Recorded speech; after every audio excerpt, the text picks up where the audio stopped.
Hi, I'm Dave Eyrick, and you're invited to join me out here on the rocks. Woo! Working all week for a paycheck. By Friday, I'm ready to scream. I hate all this hustle and bustle, man. You know I really hate this scene. So I get off on the rocks. Yeah, yeah. Off on the rocks. Oh, baby, I get off on the rocks. Woo! Off on the rocks. You're about to meet a group we like to call the Dirty 30. Because, well, there's 30, and in this sport, they love getting dirty. Today, we hit the trail with the rebel, James Taylor, and everyone's favorite cookie, Brad Lark, as we reveal Surprise Canyon, then explore the Gold Wash Trail to the infamous Charles Manson Ranch. We'll also show you how dirty food ain't always a bad thing. All this while we crawl up one of the most rugged, breathtaking trails in the West. Now, rough riding on these back roads wouldn't be complete without a trail boss, and ours is none other than Rick Russell, a four-wheeling legend for over 30 years. Woo!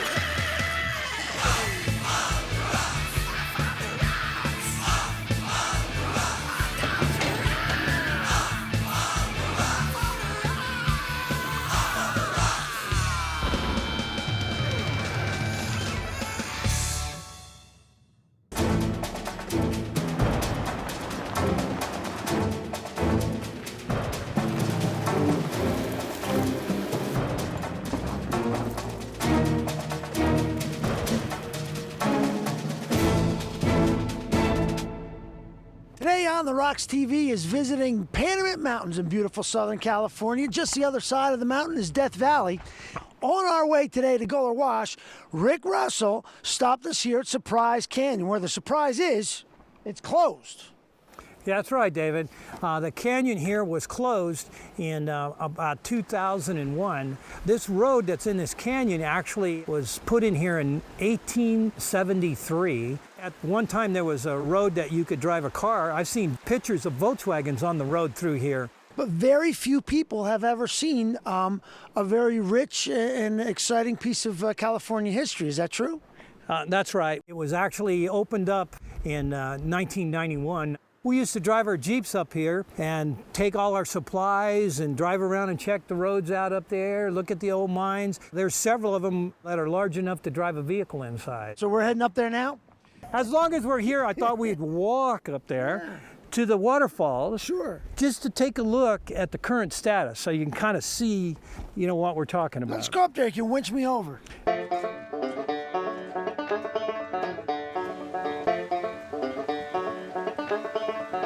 Well, as you know, one of the objectives of On the Rocks TV is to get trails like this open back to the public so we can bring the cameras up there and see what's up there for ourselves. At this point, and for the last 20 years, it was not an easy task to get up this canyon. What makes this unique, David, is that it's an area that the only way you're going to get up this canyon is with a winch.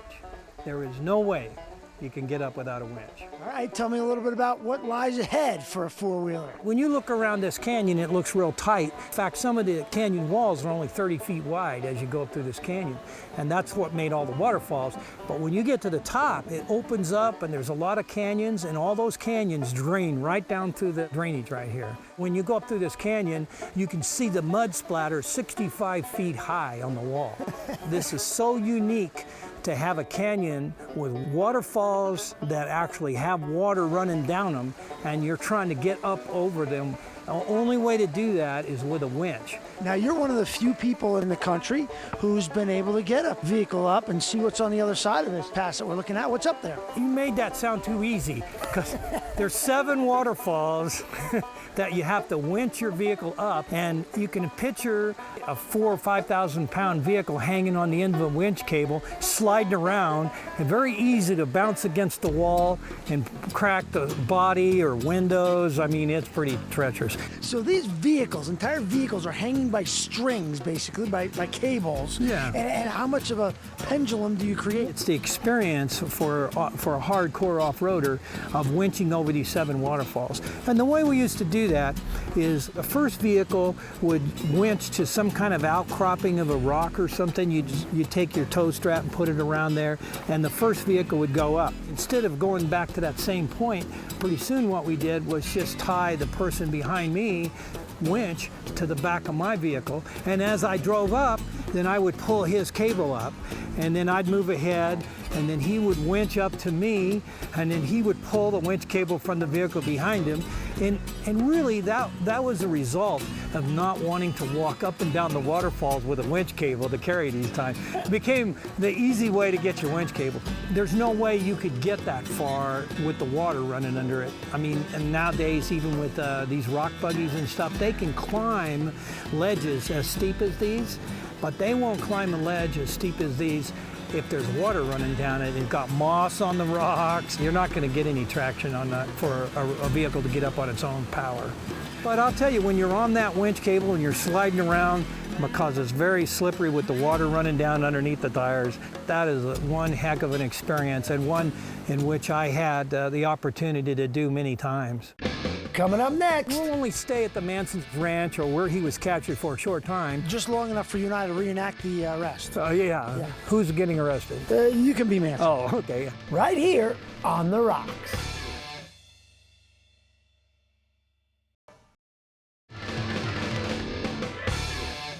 Welcome back to On the Rocks TV. Right now we're standing here at the mouth of Surprise Canyon. How long has this canyon been temporarily closed? It was actually closed down in May of 2001. So for 7 years, they've closed it down to vehicle access. Surprise Canyon, you ever done it? Yes, I have. When Rick Russell opened it up, I was instrumental in opening the canyon up. We actually had people up at the top of the canyon throwing rocks down for fill. And that got pretty exciting, you know, because they'd come down and you had to definitely do some running. I wouldn't try that now, believe me. But back then I was a little more sure-footed. It's a four-wheeler's dream trail. It's got some water, it's got rocks, it's got sand, it's got washes, it's got boulders. It's just phenomenal. And it's also got a big yellow gate with a big padlock on the front of it. I'd like to do everything in my power to get it open. It really limits the number of people that can see it, and it's beautiful. Some of the stories I heard about winching up, it just hypes your interest. You want to get up there and try it. And then coming back down, they got to hook a winch to you to lower you back down. It just sounds like a trip that would be once in a lifetime. So 5 miles up this road, in the middle of nowhere, there's a town where 5,000 people live. That's right. When you get to the top of that 7th waterfall, you have a 4-mile trip into the old ghost town of Panamint City. There's still a 65-foot smelting tower made out of brick still standing there today.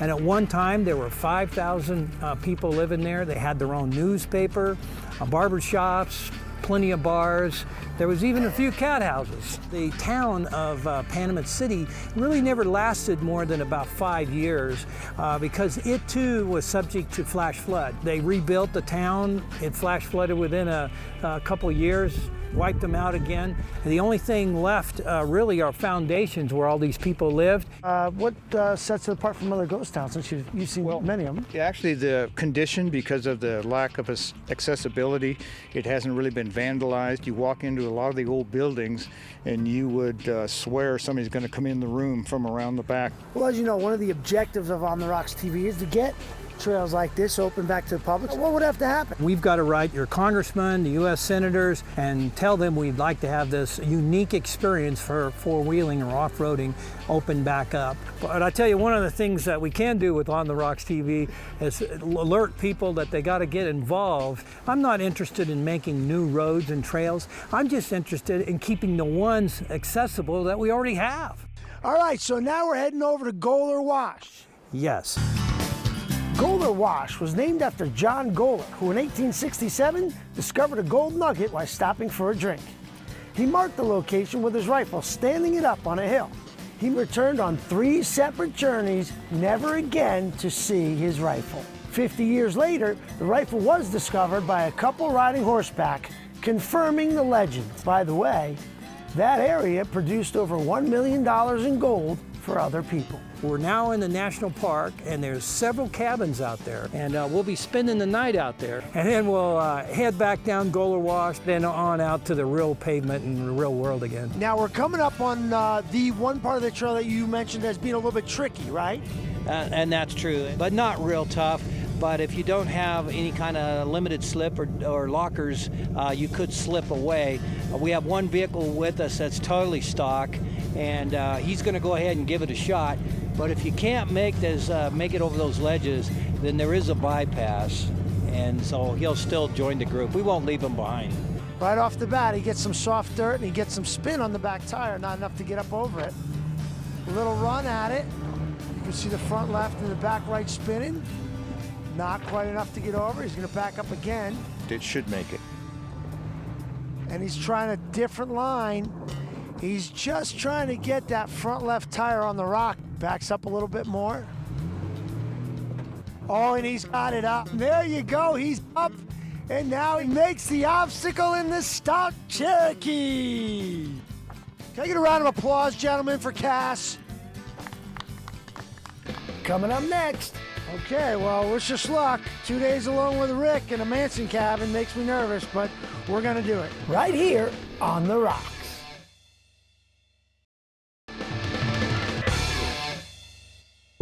Welcome back to On The Rocks TV, where right now I'm feeling a little bit freaked out.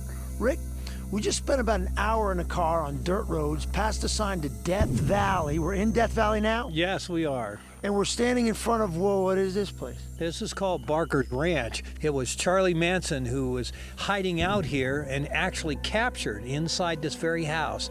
That was about 1969. And his covey of girls that he had with him were all caught here and in prison. In fact, I have a guy with us today, Cass Ellsworth, who was actually working at the prison when the girls were brought in down there. And Cass can kind of give you an idea a little more about Charlie Manson and his history, and also take you for a little tour inside the cabin. In fact, you could spend the night here if you'd like.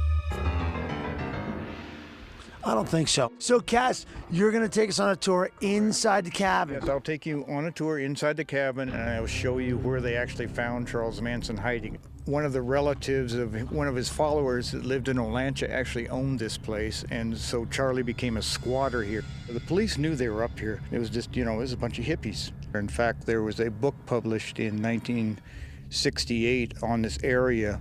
It was like a little tour guide, and as part of the book they said, yes, be sure and you visit the charming colony of hippies up in Goler Wash. When they were initially arrested up here, they were arrested for vandalizing some grading equipment down in Death Valley. It was very minor, and they came up here and arrested his followers, but they couldn't find him.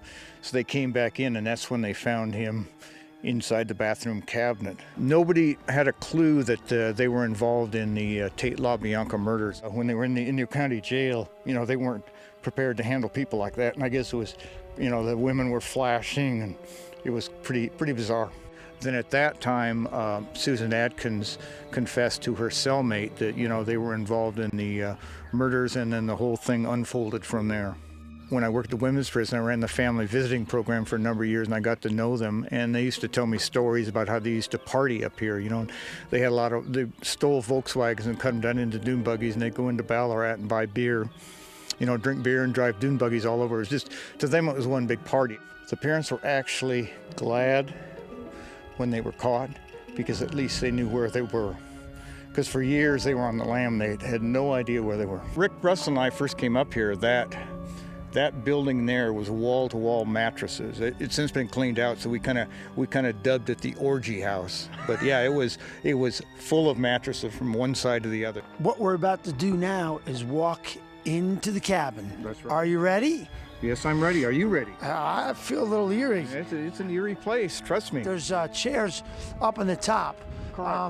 Up here is where he would sit, and he would kind of watch. But he had people who would, he had a number of people that would watch anybody that came up the canyon. If you look down, nobody can come up here unless you see him. You probably felt comfortable here. Yeah, it's very comfortable. All right, this is a very eerie place. That's correct. This is where he was apprehended. Let's take the tour. So we walk into a very Small, quaint little cabin, kind of cute, really. This is the kitchen. Let's get the grandeur of the kitchen, right. What we have over here is we have the gas refrigerator. You have the stove. You had the pantry, which at the time they lived here was fully stocked with canned food. The women did the cooking and cleanup, and it was a communal effort. And was Charlie, in essence, the king? Oh, he was. Yeah. This was his. Yeah, he was the leader. So I'd like to see where Charlie Manson slept. I can only assume, because this is the only master bedroom in the house, that this was Charlie's lair. Actually pretty nice for out in the middle of the desert. It has a heat stove. Actually, that would probably in the winter put out quite a bit of heat. That's a bed. How about the place where Charlie Manson was apprehended? That's true. We can go see that. He hid in this bathroom, and they caught him later. They got his followers. They couldn't find him. They came in and searched again, and there was a cabinet in there. Here's someone that's taken the cabinet as a souvenir, obviously. So the police search the place. They look in here. They see a bathroom and a cabinet, and what do they see? They see Charlie Manson's hair hanging out of one of the cabinet doors. I'm crouching down. You can see the outline of the cabinet. Obviously, Charlie wasn't a very big man, smaller than me, and he was able to crouch in here. I can barely fit in here. But so what you're looking at right now is Charlie's last stand. This is where he was apprehended. And this was the last time he and his followers saw the outside world. From this point on, they were in county jails, state prisons. Yeah, this is the famous Barker Ranch, the last holdout of Charles Manson. When we come back, we're going to see the On the Rocks reenactment of the apprehension of Charlie Manson. Right here on the Rocks.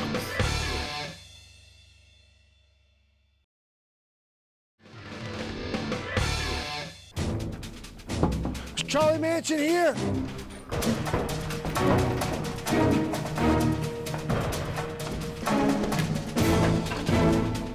Rick! Hey! Hey. You know, I have that information. Sometimes when you're on the trail and it's mealtime, you have to be prepared to live off the land. Or you could just be prepared. I like being prepared. And it looks like you're preparing some dirty rice here, my good man. Dave, this isn't dirty rice. This is On the Rocks Dirty 30 rice. Well, tell me how you make a little dirty 30 rice. Well, we start with some... Rick, what are you doing? Hey, I smelled something cooking. Look, No, that was just my duck. you smelled something cooking because I got some shrimp over here sauteed with garlic and butter. I got some onions and garlic and butter. I've got country sausage over here grilling up with some garlic and some vegetables. Got some corn. I got green beans, we got carrots, and we got our rice to make our On the Rocks Dirty 30 rice. Is that long grain rice? No, It's the short grain rice. it's the white rice. It's called minute rice. And after we mix it all together, Dave, I'm gonna top it all off with some eggs. They're gonna scramble up in the stew over here, the Dirty 30 rice, and it's just, you know, if you've got a crew you gotta feed, and you think they might be coming back for seconds, this is a great recipe to bring to the trail because it's easy and it feeds a ton. When do we start with those little shrimp things that are over there, you know? Well, you know, you can use the shrimp as an appetizer, Yeah. but I like to kind of try and save them all for the Dirty 30 rice. But you know, the Dirty 30 has been pilfering Yes. for like 10 minutes, and it's about half done. So I got to get this dish together because it's gonna all be gone. Oh, yeah, you know what? You best hurry because the sausage looks kind of good to me. Is that country fried sausage or is that city fried sausage? Well, this is country fried sausage, Dave. I see. Where would we get city sausage from? Well, you know, they have those little, pygmy pigs that live in the city. What are those called? The pet pigs. Oh, the potbelly pig. Potbelly pig. Yeah, maybe it's from a potbelly pig. Well, usually folks name their potbelly pigs, and people don't want to be eating, Daisy or Betty in their. Okay, so what's the next step and how long till we eat? Well, we just move it all to the frying pan, stir in the eggs, and cook it up. Scoop up my shrimp. What's left of it. Yeah. Twice as many shrimp we Yeah. started with. Well, you know, you just can't trust the dirty 30. All right. When there's food around, they come running. Oh my gosh, you spilled the eggs in there. It's okay, they cook up. Nice hot pan. They'll cook right up. Don't look, Rocky.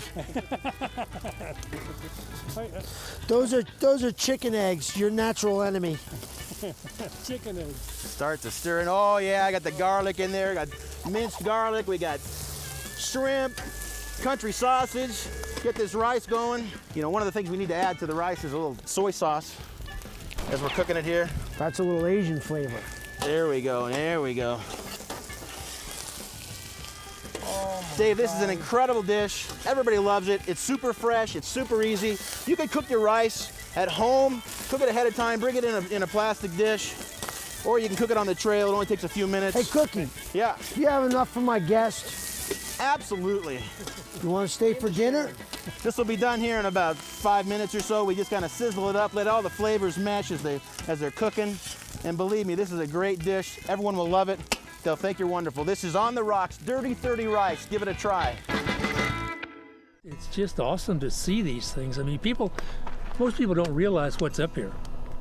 Actually, I enjoyed going back up to the Barker Ranch. I hadn't been there in a while. I was one of the fortunate few that were able to go up to Panamint City, and that was definitely a high point in my life, and my daughter's also. It's one of those things you can't replace. Coming up this wash with these canyons that are so high you can't even hardly see the sky. Yeah. I remember calling, I called you up, Rick, that one morning. I was like, hey, I want to go do Surprise. And you're like, dude, it's closed. And I was just, it was devastating. It really was. It was like, gosh, I can't believe it. I dreamed of running that trail, of running, Surprise Canyon? Surprise Canyon.